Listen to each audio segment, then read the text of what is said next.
ಒಂದನೇ ಥೆಸಲೋನಿಕದವರಿಗೆ ಬರೆದ ಪತ್ರಕ್ಕೆ 1ನೇ ಅಧ್ಯಾಯ. ಪೀಠಿಕೆ. ತಂದೆಯಾದ ದೇವರಲ್ಲಿಯೂ ಕರ್ತನಾದ ಯೇಸು ಕ್ರಿಸ್ತನಲ್ಲಿಯೂ ಇರುವ ಥೆಸಲೋನಿಕದ ಸಭೆಗೆ ಪೌಲ, ಸಿಲ್ವನ, ತಿಮೋಥೆಯ ಎಂಬ ನಾವು ಬರೆಯುವುದೇನೆಂದರೆ, ನಿಮಗೆ ಕೃಪೆಯೂ ಶಾಂತಿಯೂ ಉಂಟಾಗಲಿ. ಪೌಲನು ಥೆಸಲೋನಿಕದವರ ನಂಬಿಕೆಗಾಗಿ ದೇವರಿಗೆ ಮಾಡಿದ ಕೃತಜ್ಞತಾಸ್ತುತಿ. ನಾವು ನಂಬಿಕೆಯ ಫಲವಾದ ನಿಮ್ಮ ಕಾರ್ಯವನ್ನೂ ಪ್ರೀತಿಪೂರ್ವಕವಾದ ನಿಮ್ಮ ಪ್ರಯಾಸವನ್ನೂ ಮತ್ತು ನಮ್ಮ ಕರ್ತನಾದ ಯೇಸು ಕ್ರಿಸ್ತನ ಮೇಲಿನ ನೀವಿಟ್ಟಿರುವ ಅಚಲವಾದ ನಿರೀಕ್ಷೆಯನ್ನು ನಮ್ಮ ತಂದೆಯಾದ ದೇವರ ಮುಂದೆ ಎಡೆಬಿಡದೆ ಜ್ಞಾಪಕ ಮಾಡಿಕೊಂಡು, ನಾವು ಪ್ರಾರ್ಥಿಸುವಾಗಲೆಲ್ಲ ನಿಮ್ಮನ್ನು ಸ್ಮರಿಸುತ್ತಾ ನಿಮ್ಮೆಲ್ಲರಿಗಾಗಿ ದೇವರಿಗೆ ಯಾವಾಗಲೂ ಕೃತಜ್ಞತಾ ಸ್ತುತಿ ಮಾಡುತ್ತೇವೆ. ದೇವರಿಂದ ಪ್ರೀತಿಸಲ್ಪಟ್ಟಿರುವ ಸಹೋದರರೇ, ಆತನು ನಿಮ್ಮನ್ನು ಆರಿಸಿಕೊಂಡನೆಂಬುದನ್ನು ಬಲ್ಲೆವು. ಯಾಕೆಂದರೆ ನಾವು ನಿಮ್ಮಲ್ಲಿ ಸಾರಿದ ಸುವಾರ್ತೆಯು ಬರೀ ಮಾತಾಗಿ ಬಾರದೆ ಶಕ್ತಿಯೊಡನೆಯೂ ಪವಿತ್ರಾತ್ಮದೊಡನೆಯೂ ಮತ್ತು ಬಹು ನಿಶ್ಚಯದೊಡನೆಯೂ ಬಂತೆಂಬುದನ್ನು ನೀವು ಬಲ್ಲಿರಿ. ಯಾಕೆಂದರೆ ನಾವು ನಿಮ್ಮಲ್ಲಿದ್ದುಕೊಂಡು ನಿಮಗೋಸ್ಕರ ಹೇಗೆ ವರ್ತಿಸಿದೆವೆಂಬುದನ್ನು ನೀವು ಗಮನಿಸಿದಿರಿ. ಇದಲ್ಲದೆ ನೀವು ಬಹಳ ಹಿಂಸೆಯನ್ನು ಅನುಭವಿಸಬೇಕಾಗಿ ಬಂದಿದ್ದರೂ ಪವಿತ್ರಾತ್ಮನಿಂದುಂಟಾದ ಆನಂದದೊಡನೆ ದೇವರ ವಾಕ್ಯವನ್ನು ಅಂಗೀಕರಿಸಿ ನಮ್ಮನ್ನು ಮತ್ತು ಕರ್ತನಾದ ಯೇಸುವನ್ನು ಅನುಸರಿಸುವರಾದಿರಿ. ಹೀಗೆ ಮಕೆದೋನ್ಯದಲ್ಲಿಯೂ ಅಖಾಯದಲ್ಲಿಯೂ ಕ್ರಿಸ್ತನನ್ನು ನಂಬುವರೆಲ್ಲರಿಗೆ ಮಾದರಿಯಾದಿರಿ. ಕರ್ತನ ವಾಕ್ಯವು ನಿಮ್ಮಿಂದಲೇ ಮಕೆದೋನ್ಯದಲ್ಲಿಯೂ ಅಖಾಯದಲ್ಲಿಯೂ ಘೋಷಿತವಾದುದಲ್ಲದೆ, ದೇವರ ಮೇಲೆ ನೀವು ಇಟ್ಟಿರುವ ನಂಬಿಕೆಯು ಎಲ್ಲಾ ಸ್ಥಳಗಳಲ್ಲಿಯೂ ಪ್ರಸಿದ್ಧವಾಯಿತು. ಆದದರಿಂದ ಆ ವಿಷಯದಲ್ಲಿ ನಾವು ಏನನ್ನೂ ಹೇಳಬೇಕಾಗಿಲ್ಲ. ನಾವು ನಿಮ್ಮಲ್ಲಿಗೆ ಬಂದಾಗ ನೀವು ನಮ್ಮನ್ನು ಹೇಗೆ ಸ್ವಾಗತಿಸಿದಿರಿ. ನೀವು ವಿಗ್ರಹಗಳನ್ನು ತೊರೆದು ದೇವರ ಕಡೆಗೆ ತಿರುಗಿಕೊಂಡು ಜೀವಸ್ವರೂಪನಾದ ಸತ್ಯ ದೇವರನ್ನು ಸೇವಿಸುವರಾಗಿದ್ದೀರಿ ಮತ್ತು ಆತನು ಸತ್ತವರೊಳಗಿಂದ ಎಬ್ಬಿಸಿದ ಆಕಾಶದೊಳಗಿಂದ ಬರಲಿಕ್ಕಿರುವಂಥ ಆತನ ಕುಮಾರನನ್ನು ಕಾದು ಕುಳಿತಿರುವಿರೆಂತಲೂ ಆ ಜನರೇ ಹೇಳುತ್ತಾರೆ. ಈ ಯೇಸು ಮುಂದೆ ಬರುವ ದೈವಕೋಪದಿಂದ ನಮ್ಮನ್ನು ತಪ್ಪಿಸುವಾತನು. 1ನೇ ಥೆಸಲೋನಿಕದವರಿಗೆ ಬರೆದ ಪತ್ರಕ್ಕೆ 2ನೇ ಅಧ್ಯಾಯ. ಪೌಲನು ಥೆಸಲೋನಿಕದಲ್ಲಿ ಮಾಡಿದ ಸೇವೆ. ಸಹೋದರರೇ, ನಾವು ವ್ಯರ್ಥವಾಗಿ ನಿಮ್ಮಲ್ಲಿಗೆ ಬರಲಿಲ್ಲವೆಂಬುದು ನಿಮಗೆ ತಿಳಿದಿರುವ ಪ್ರಕಾರವೇ ನಮಗೆ ಫಿಲಿಪ್ಪಿ ಪಟ್ಟಣದಲ್ಲಿ ಹಿಂಸೆಯೂ ಅವಮಾನವೂ ಮೊದಲು ಸಂಭವಿಸಿದರೂ ನಾವು ನಮ್ಮ ದೇವರ ಮೂಲಕ ಧೈರ್ಯಗೊಂಡು ಬಹು ವಿರೋಧವನ್ನು ಎದುರಿಸುವವರಾಗಿ ನಿಮಗೆ ದೇವರ ಸುವಾರ್ತೆಯನ್ನು ತಿಳಿಸಿದೆವೆಂಬುದನ್ನು ನೀವೇ ಬಲ್ಲಿರಿ. ಯಾಕೆಂದರೆ ನಮ್ಮ ಬೋಧನೆಯು ತಪ್ಪಾದದ್ದಲ್ಲ, ಅಶುದ್ಧವಾದದ್ದೂ ಅಲ್ಲ, ಮೋಸವೂ ಅಲ್ಲ. ದೇವರು ನಮ್ಮನ್ನು ಯೋಗ್ಯರೆಂದೆಣಿಸಿ ಸುವಾರ್ತೆಯನ್ನು ನಮ್ಮ ವಶಕ್ಕೆ ಒಪ್ಪಿಸಿದನು. ಆದುದರಿಂದ ಮನುಷ್ಯರನ್ನು ಮೆಚ್ಚಿಸುವುದಕ್ಕಾಗಿಯಲ್ಲ, ಹೃದಯವನ್ನು ಪರಿಶೋಧಿಸುವ ದೇವರನ್ನೇ ಮೆಚ್ಚಿಸಬೇಕೆಂದು ಮಾತನಾಡುತ್ತಿದ್ದೇವೆ. ನಿಮಗೆ ತಿಳಿದಿರುವ ಪ್ರಕಾರ ನಾವು ಎಂದಿಗೂ ಯಾರ ಮುಖಸ್ತುತಿಯನ್ನು ಮಾಡಿಲ್ಲ ಮತ್ತು ದುರಾಶೆಯನ್ನು ಮರೆಮಾಡುವುದಕ್ಕಾಗಿ ವೇಷವನ್ನು ಹಾಕಿಕೊಂಡಿಲ್ಲ. ಇದಕ್ಕೆ ದೇವರೇ ಸಾಕ್ಷಿ. ಇದಲ್ಲದೆ ನಾವು ಯೇಸು ಕ್ರಿಸ್ತನ ಅಪೊಸ್ತಲರಾಗಿರುವುದರಿಂದ ನಮಗೆ ಗೌರವವನ್ನು ತೋರಿಸಬೇಕೆಂದು ಹೇಳಬಹುದಾಗಿದ್ದರೂ ಮನುಷ್ಯರಿಂದ ಬರುವ ಮಾನವನ್ನು ನಿಮ್ಮಿಂದಾಗಲಿ ಇತರರಿಂದಾಗಲಿ ಪಡೆದುಕೊಳ್ಳಲು ಅಪೇಕ್ಷಿಸಲಿಲ್ಲ. ಆದರೆ ತಾಯಿಯು ತನ್ನ ಮಕ್ಕಳನ್ನು ಪ್ರೀತಿಯಿಂದ ಪೋಷಿಸುವ ಹಾಗೆ ನಾವು ನಿಮ್ಮ ಮಧ್ಯದಲ್ಲಿ ವಾತ್ಸಲ್ಯದಿಂದ ನಡೆದುಕೊಂಡಿದ್ದೇವೆ. ನೀವು ನಮಗೆ ಅತಿ ಪ್ರಿಯರಾದ ಕಾರಣ ನಾವು ನಿಮ್ಮಲ್ಲಿ ಮಮತೆಯುಳ್ಳವರಾಗಿ ದೇವರ ಸುವಾರ್ತೆಯನ್ನು ಹೇಳುವುದಕ್ಕೆ ಮಾತ್ರವಲ್ಲದೆ ನಿಮಗಾಗಿ ಪ್ರಾಣವನ್ನೇ ಕೊಡಲು ಸಂತೋಷದಿಂದ ಸಿದ್ಧರಾಗಿದ್ದೇವೆ. ಸಹೋದರರೇ, ನಾವು ನಿಮ್ಮಲ್ಲಿ ಯಾರಿಗೂ ಹೊರೆಯಾಗಬಾರದೆಂದು ಹಗಲಿರುಳು ದುಡಿಯುತ್ತಾ ದೇವರ ಸುವಾರ್ತೆಯನ್ನು ನಿಮಗೆ ಸಾರಿದೆವು. ಆ ನಮ್ಮ ಕಷ್ಟವೂ ಪ್ರಯಾಸಗಳು ನಿಮ್ಮ ನೆನಪಿನಲ್ಲಿರಲಿ. ನಂಬುವರಾದ ನಿಮ್ಮ ವಿಷಯದಲ್ಲಿ ನಾವು ಎಷ್ಟು ನಿರ್ಮಲರಾಗಿಯೂ ನೀತಿವಂತರಾಗಿಯೂ ನಿರ್ದೋಷಿಗಳಾಗಿಯೂ ನಡೆದುಕೊಂಡೆವೆಂಬುದಕ್ಕೆ ನೀವು ಮತ್ತು ದೇವರು ಸಾಕ್ಷಿಗಳಾಗಿದ್ದೀರಿ. ತಂದೆಯು ತನ್ನ ಮಕ್ಕಳಿಗೆ ಹೇಗೋ ಹಾಗೆಯೇ ನಾವು ನಿಮ್ಮಲ್ಲಿ ಪ್ರತಿಯೊಬ್ಬರಿಗೂ ಬುದ್ಧಿ ಹೇಳುತ್ತಾ ಧೈರ್ಯಪಡಿಸುತ್ತಾ ತನ್ನ ರಾಜ್ಯದಲ್ಲಿ ಮತ್ತು ಆತನ ಮಹಿಮೆಯಲ್ಲಿ ಪಾಲುಗಾರರಾಗುವುದಕ್ಕಾಗಿ ಕರೆಯುವ ದೇವರಿಗೆ ತಕ್ಕ ಹಾಗೆ ಯೋಗ್ಯರಾಗಿ ನೀವು ಜೀವಿಸಬೇಕೆಂದು ವಿಧಿಸಿದೆವೆಂಬುದು ನಿಮಗೆ ತಿಳಿದಿದೆ. ಹೀಗಿರಲಾಗಿ ನೀವು ದೇವರ ವಾಕ್ಯವನ್ನು ನಮ್ಮಿಂದ ಕೇಳಿದಾಗ ಅದನ್ನು ಮನುಷ್ಯರ ವಾಕ್ಯವೆಂದೆಣಿಸದೆ ದೇವರ ವಾಕ್ಯವೆಂದೇ ತಿಳಿದು ಅಂಗೀಕರಿಸಿದ್ದಕ್ಕಾಗಿ ನಾವಂತೂ ಎಡೆಬಿಡದೆ ದೇವರಿಗೆ ಕೃತಜ್ಞತಾಸ್ತುತಿ ಮಾಡುತ್ತೇವೆ. ಅದು ಸತ್ಯವಾಗಿ ದೇವರ ವಾಕ್ಯವೇ. ಆ ವಾಕ್ಯವು ನಂಬುವರಾದ ನಿಮ್ಮೊಳಗೆ ಕೆಲಸ ಮಾಡುತ್ತದೆ. ಹೌದು ಸಹೋದರರೇ, ನೀವು ಯೂದಾಯದಲ್ಲಿ ಕ್ರಿಸ್ತ ಯೇಸುವಿನಲ್ಲಿರುವ ದೇವರ ಸಭೆಗಳನ್ನು ಅನುಸರಿಸುವವರಾಗಿದ್ದೀರಿ. ಅವರು ಯೆಹೂದ್ಯರಿಂದ ಅನುಭವಿಸಿದಂಥ ಕಷ್ಟಗಳನ್ನು ನೀವು ನಿಮ್ಮ ಸ್ವದೇಶದಿಂದ ಅನುಭವಿಸಿದ್ದೀರಿ. ಆ ಯೆಹೂದ್ಯರು ಕರ್ತನಾದ ಯೇಸುವನ್ನು ಮತ್ತು ಪ್ರವಾದಿಗಳನ್ನು ಕೊಂದರು ಹಾಗೂ ನಮ್ಮನ್ನು ಅಟ್ಟಿಬಿಟ್ಟರು. ಅವರು ದೇವರನ್ನು ಮೆಚ್ಚಿಸುವವರಲ್ಲ ಮತ್ತು ಎಲ್ಲ ಮನುಷ್ಯರಿಗೂ ವಿರೋಧಿಗಳಾಗಿದ್ದಾರೆ. ಅನ್ಯ ಜನರಿಗೆ ರಕ್ಷಣೆಯಾಗುವಂತೆ ಸುವಾರ್ತೆಯನ್ನು ಹೇಳುವ ನಮಗೂ ಅಡ್ಡಿಮಾಡುತ್ತಾರೆ. ಹೀಗೆ ತಮ್ಮ ಪಾಪಕೃತ್ಯಗಳನ್ನು ಎಲ್ಲ ಕಾಲಗಳಲ್ಲಿಯೂ ಸಂಪೂರ್ಣ ಮಾಡುತ್ತಾರೆ. ಕಡೆಗೆ ದೇವರ ಕೋಪವು ಅವರ ಮೇಲೆ ಬರುತ್ತದೆ. ಪೌಲನು ಥೆಸಲೋನಿಕದವರನ್ನು ನೋಡುವುದಕ್ಕೆ ಆಸೆಪಟ್ಟದ್ದು. ಸಹೋದರರೇ, ನಾವಂತೂ ಸ್ವಲ್ಪ ಕಾಲ ಮಾತ್ರ ನಿಮ್ಮಿಂದ ದೂರವಾಗಿದ್ದರೂ ಹೃದಯದಲ್ಲಿ ಅಗಲದೆ ನಿಮ್ಮನ್ನು ಮುಖಾಮುಖಿಯಾಗಿ ನೋಡುವುದಕ್ಕೆ ಅತಿಯಾದ ಆಸೆಯಿಂದ ಬಹಳ ಪ್ರಯತ್ನಿಸುತ್ತಿದ್ದೆವು. ಯಾಕೆಂದರೆ ನಿಮ್ಮ ಬಳಿಗೆ ಬರುವುದಕ್ಕೆ ನಮಗೆ ಮನಸ್ಸಿತ್ತು. ಹೇಗೋ ಪೌಲನೆಂಬ ನಾನು ಒಂದೆರಡು ಸಾರಿ ಬರುವುದಕ್ಕೆ ಪ್ರಯತ್ನ ಮಾಡಿದೆನು, ಆದರೆ ಸೈತಾನನು ನನಗೆ ಅಡ್ಡಿ ಮಾಡಿದನು. ನಮ್ಮ ಕರ್ತನಾದ ಯೇಸು ಹಿಂತಿರುಗಿ ಬರುವಾಗ ಆತನ ಮುಂದೆ ನಮ್ಮ ನಿರೀಕ್ಷೆಯೂ ನಮ್ಮ ಸಂತೋಷವೂ ನಾವು ಹೊಗಳಿಕೊಳ್ಳುವ ಕಿರೀಟವೂ ಯಾರು? ನೀವೇ ಅಲ್ಲವೇ? ಹೀಗಿರಲಾಗಿ ನೀವೇ ನಮ್ಮ ಮಹಿಮೆ ಮತ್ತು ಸಂತೋಷವೂ ಆಗಿದ್ದೀರಿ. 1 ಥೆಸಲೋನಿಕದವರಿಗೆ ಬರೆದ ಪತ್ರಕ್ಕೆ 3ನೇ ಅಧ್ಯಾಯ. ಆದುದರಿಂದ ನಾನು ಇನ್ನೂ ತಾಳಲಾರದೆ ಅಥೇನೆಯಲ್ಲಿ ಒಬ್ಬಂಟಿಗನಾಗಿಯೇ ಇರುವುದು ಒಳ್ಳೆಯದೆಂದು ಯೋಚಿಸಿ ನಿಮ್ಮ ಮೇಲೆ ಬಂದಿರುವ ಸಂಕಟಗಳಲ್ಲಿ ಒಬ್ಬರು ಚಂಚಲರಾಗದಂತೆ ನಿಮ್ಮನ್ನು ದೃಢಪಡಿಸುವುದಕ್ಕೂ ನಿಮ್ಮ ನಂಬಿಕೆಯ ವಿಷಯವಾಗಿ ಉತ್ತೇಜನಪಡಿಸುವುದಕ್ಕೂ ನಮ್ಮ ಸಹೋದರನೂ ಕ್ರಿಸ್ತನ ಸುವಾರ್ತೆಯ ಕಾರ್ಯದಲ್ಲಿ ದೇವರ ಸೇವಕನೂ ಆಗಿರುವ ತಿಮೊಥೆಯನನ್ನು ನಿಮ್ಮ ಬಳಿಗೆ ಕಳುಹಿಸಿದೆವು.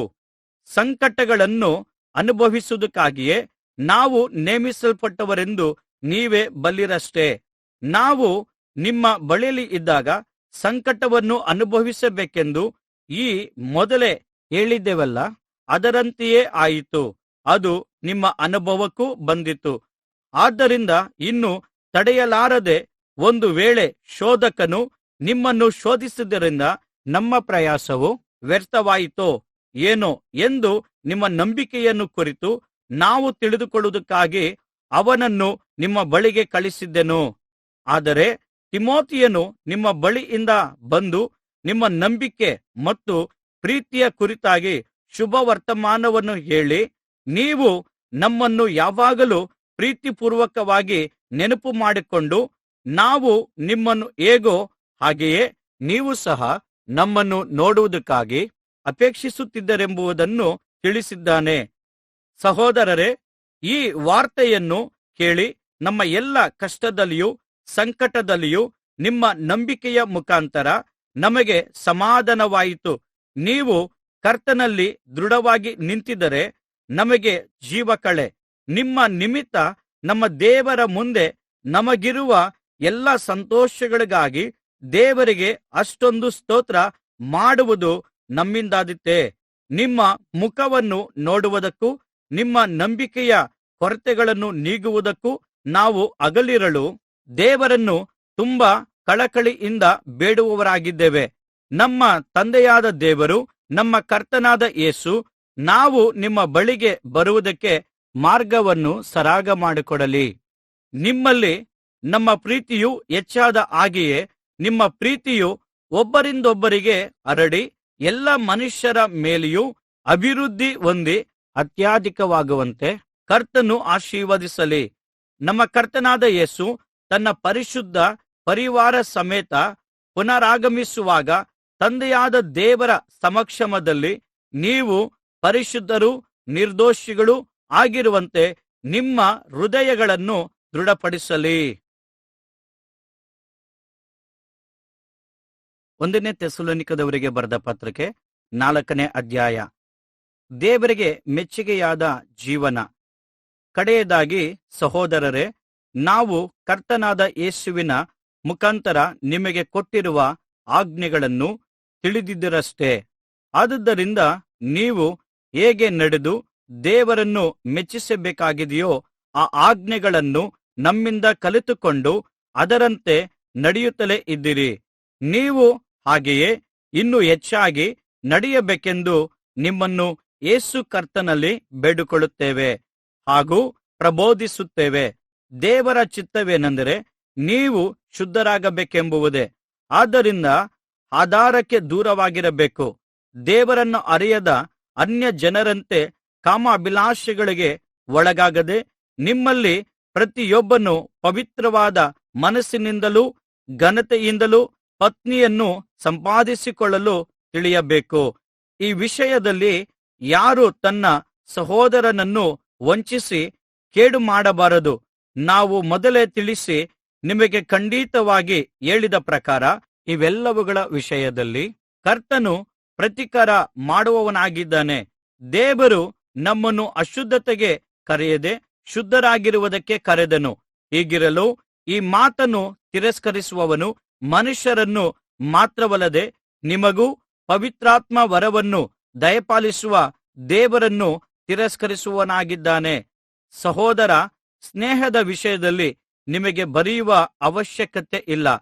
ಒಬ್ಬರನ್ನೊಬ್ಬರು ಪ್ರೀತಿಸಬೇಕೆಂಬ ಉಪದೇಶವನ್ನು ನೀವೇ ದೇವರಿಂದ ಹೊಂದಿದವರಾಗಿದ್ದೀರಿ. ಮೆಕೆದೋನ್ಯದಲ್ಲಿ ವಾಸಿಸುವ ಎಲ್ಲ ಸಹೋದರರನ್ನು ಪ್ರೀತಿಸುತ್ತಿರುವುದೇನೋ ನಿಜವೇ. ಆದರೂ ಸಹೋದರರೇ, ನೀವು ಪ್ರೀತಿಯಲ್ಲಿ ಇನ್ನೂ ಹೆಚ್ಚುತ್ತಾ ಬರಬೇಕೆಂದು ನಿಮ್ಮನ್ನು ಉತ್ತೇಜಿಸುತ್ತೇವೆ. ಇದಲ್ಲದೆ ನಾವು ನಿಮಗೆ ಆಜ್ಞೆ ಕೊಟ್ಟಿರುವ ಪ್ರಕಾರ ನೀವು ಮತ್ತೊಬ್ಬರ ವಿಷಯದಲ್ಲಿ ತಲೆ ಹಾಕದೆ ಸುಮ್ಮಗಿದ್ದು ಸ್ವಂತ ಕಾರ್ಯಗಳನ್ನೇ ನೋಡಿಕೊಳ್ಳುತ್ತಾ ಕೈಯಾರೆ ಕೆಲಸ ಮಾಡಿ ದುಡಿಯಿರಿ. ಹೀಗಿದ್ದರೆ ನೀವು ಹೊರಗಿನವರ ದೃಷ್ಟಿಯಲ್ಲಿ ಸಜ್ಜನರಾಗಿರುವುದೇ ಅಲ್ಲದೆ ನಿಮಗೆ ಯಾವುದಕ್ಕೂ ಕೊರತೆ ಇರುವುದಿಲ್ಲ. ಯೇಸು ಕರ್ತನು ಪುನರಾಗಮನ.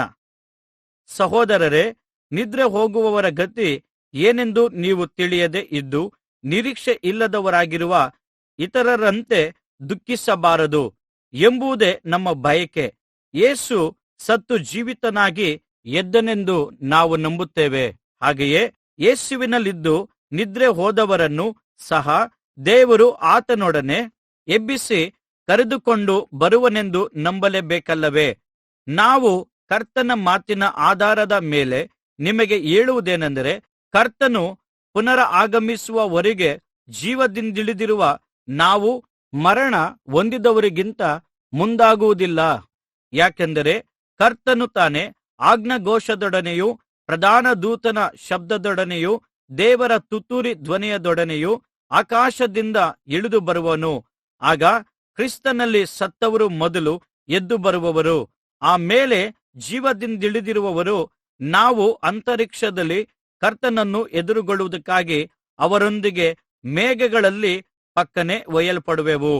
ಹೀಗಾಗಿ ನಾವು ಸದಾಕಾಲವೂ ಕರ್ತನ ಜೊತೆಯಲ್ಲಿರುವೆವು. ಆದಕಾರಣ ಈ ಮಾತುಗಳಿಂದ ಒಬ್ಬರನ್ನೊಬ್ಬರು ಸಂತೈಸಿಕೊಳ್ಳಿರಿ. 1 ಥೆಸಲೋನಿಕದವರಿಗೆ ಬರೆದ ಪತ್ರಿಕೆ 5ನೇ ಅಧ್ಯಾಯ. ಸಹೋದರರೇ, ಈ ಸಂಗತಿಗಳು ನಡೆಯಬೇಕಾಗಿರುವ ಕಾಲಗಳನ್ನು ಗಳಿಗೆಗಳನ್ನು ಕುರಿತು ನಿಮಗೆ ಬರೆಯುವುದು ಅಗತ್ಯವಿಲ್ಲ.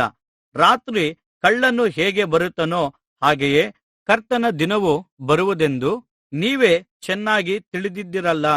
ಸಮಾಧಾನವಾಗಿಯೂ ನಿರ್ಭಯವಾಗಿಯೂ ಇರುತ್ತದೆಂದು ಜನರು ಹೇಳುತ್ತಿರುವಾಗಲೇ ನಾಶನವು ಅವರ ಮೇಲೆ ಗರ್ಭಿಣಿಗೆ ಪ್ರಸವ ವೇದನೆ ಬರುವ ಪ್ರಕಾರ ಬರುವುದು.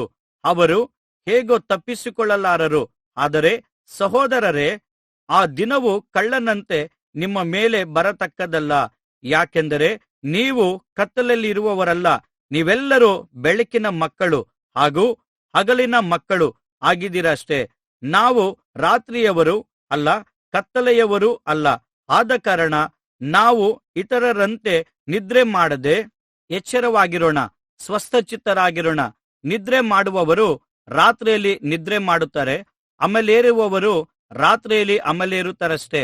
ನಾವಾದರೋ ಹಗಲಿನವರಾಗಿರಲಾಗಿ ನಂಬಿಕೆ, ಪ್ರೀತಿಗಳೆಂಬ ಎದೆ ಕವಚವನ್ನು, ರಕ್ಷಣೆಯ ನಿರೀಕ್ಷೆಯೆಂಬ ಶಿರಸ್ತ್ರಾಣವನ್ನು ಧರಿಸಿಕೊಂಡು ಸ್ವಸ್ಥಚಿತ್ತರಾಗಿರೋಣ. ಯಾಕೆಂದರೆ ದೇವರು ನಮ್ಮನ್ನು ತನ್ನ ಕೋಪಕ್ಕೆ ಗುರಿಮಾಡಬೇಕೆಂದು ನೇಮಿಸದೆ, ನಾವು ನಮ್ಮ ಕರ್ತನಾದ ಯೇಸು ಕ್ರಿಸ್ತನ ಮೂಲಕವಾಗಿ ರಕ್ಷಣೆಯನ್ನು ಹೊಂದಿಕೊಳ್ಳಬೇಕೆಂದು ನೇಮಿಸಿದನು. ನಾವು ಎಚ್ಚರವಾಗಿದ್ದರೂ ಸರಿಯೇ ಅಥವಾ ನಿದ್ರೆಯಲ್ಲಿದ್ದರೂ ಸರಿಯೇ ತನ್ನ ಜೊತೆಯಲ್ಲಿಯೇ ಜೀವಿಸಬೇಕೆಂದು ಯೇಸು ನಮಗೋಸ್ಕರ ತನ್ನ ಪ್ರಾಣವನ್ನು ಕೊಟ್ಟನು. ಆದ್ದರಿಂದ ನೀವು ಈಗ ಮಾಡುತ್ತಿರುವ ಪ್ರಕಾರವೇ ಒಬ್ಬರನ್ನೊಬ್ಬರು ಪ್ರೋತ್ಸಾಹಿಸುತ್ತಾ ಒಬ್ಬರ ಭಕ್ತಿಯನ್ನೊಬ್ಬರು ವೃದ್ಧಿಪಡಿಸುತ್ತಾ ಇರ್ರಿ. ಕ್ರೈಸ್ತರು ಅನುಸರಿಸತಕ್ಕ ಕೆಲವು ಸೂತ್ರಗಳು.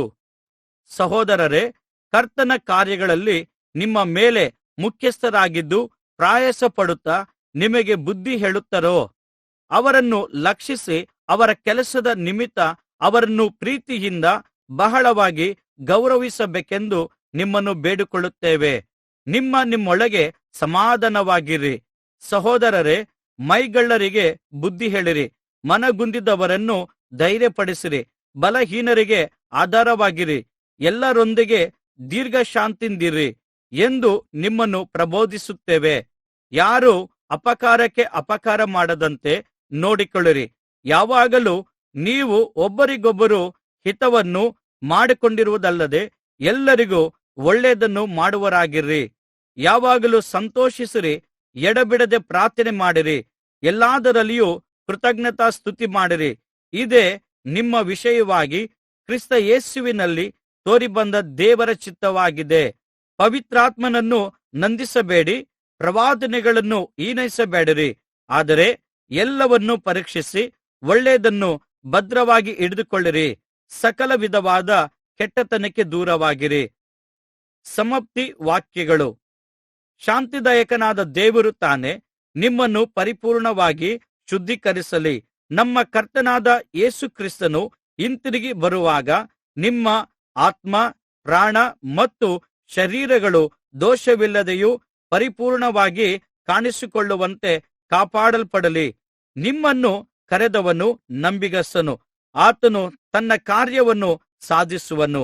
ಸಹೋದರರೇ, ನಮಗೋಸ್ಕರ ಪ್ರಾರ್ಥನೆ ಮಾಡಿರಿ. ಪವಿತ್ರವಾದ ಮುದ್ದಿಟ್ಟು ಸಹೋದರರೆಲ್ಲರನ್ನು ವಂದಿಸಿರಿ. ಈ ಪತ್ರಿಕೆಯನ್ನು ಸಹೋದರರೆಲ್ಲರಿಗೂ ಓದಿ ಹೇಳಬೇಕೆಂದು ನಿಮಗೆ ಕರ್ತನಲ್ಲಿ ಆಜ್ಞಾಪಿಸುತ್ತೇನೆ. ನಮ್ಮ ಕರ್ತನಾದ ಯೇಸು ಕ್ರಿಸ್ತನ ಕೃಪೆಯು ನಿಮ್ಮೊಂದಿಗಿರಲಿ.